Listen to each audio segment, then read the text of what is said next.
Pinaghahanda ang mga Pinoy sa Florida sa pagtama ng Hurricane Milton na itinuturing na monster hurricane. Ayon sa Philippine Embassy sa Washington, D.C., binabantayan nila sitwasyon sa Florida.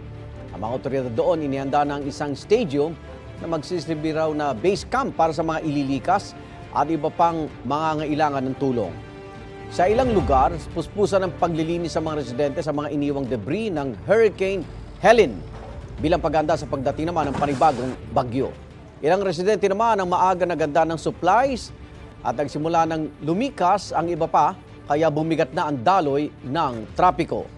Inaasahan na tatama sa Florida bukas ang Hurricane Milton na nasa Category 5. Igan, mauna ka sa mga balita. Mag-subscribe sa GMA Integrated News sa YouTube. Sa mga kapuso abroad, subaybayan nyo kami sa GMA Pinoy TV at sa www.gmanews.tv.